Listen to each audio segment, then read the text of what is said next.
Sawadika, good evening. Welcome to Thai PBS English News Service. Tonight you with me, Rungtip Chonapalai. Now we turn to economic news. So here is Kun Bundit with economic focus.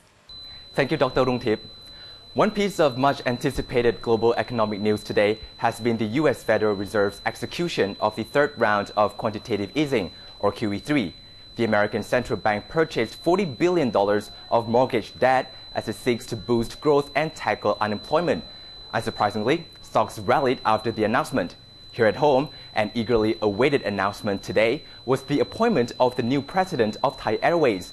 As anticipated, Soratak Gasemsuwan, the lone candidate for the post, has been successfully selected by the board of directors.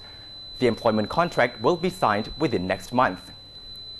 Following the appointment of Soratak Gasemsuwan as the new TG president, Tok Thai Panyayong, the acting president, announced that his employment contract will be signed in October and an evaluation of Soratak's performance will be held every 6 months.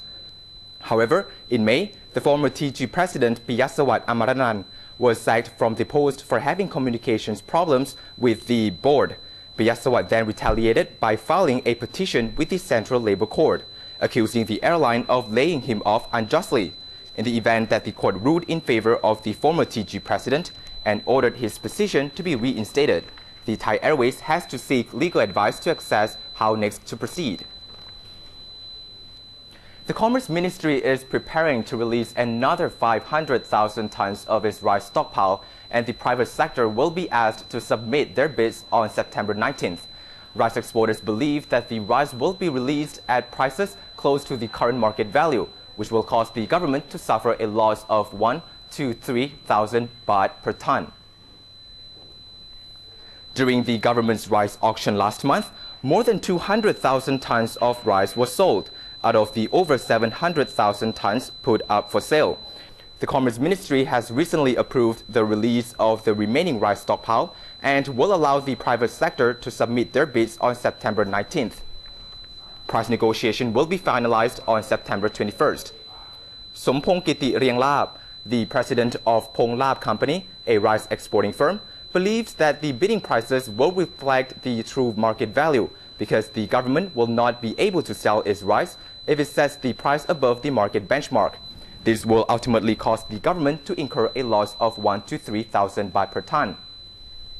Responding to the government's claim that it is to sell 7 million tons of rice of the 11 million tons in its stockpile through a government-to-government or G2G agreement with 4 countries, Sompong said he does not believe it is true, as rice exporters have been monitoring the government's rice exporting activities, and if there were any G2G trade agreement, the rice exporters will have been informed by now.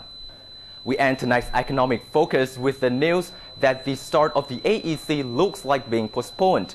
Recently, ASEAN Secretary General Surin Pissawan announced that economic ministers from the 10 ASEAN countries had asked him to delay the launch of the ASEAN Economic Community to December 31st, 2015, as some member countries are still not yet ready. The precise date of the birth of the ASEAN Economic Community, or AEC, which Secretary General Surin Pissawan announced as December 31st, 2015, will be formally introduced as the next ASEAN Summit in November.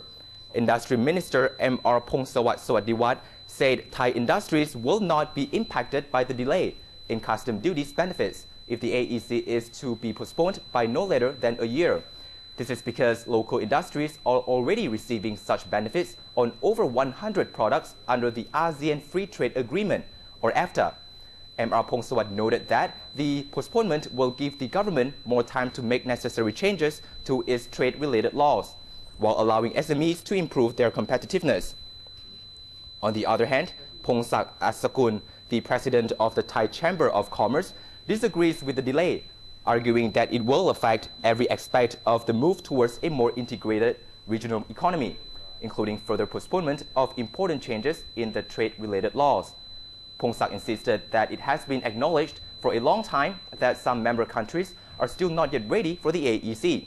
Yet, that should not be the reason to delay the formation of the ASEAN Economic Community. Instead, member countries should let the AEC kick off early and let each member help others to achieve the goal of greater economic cooperation. which is more productive than waiting until every country is prepared.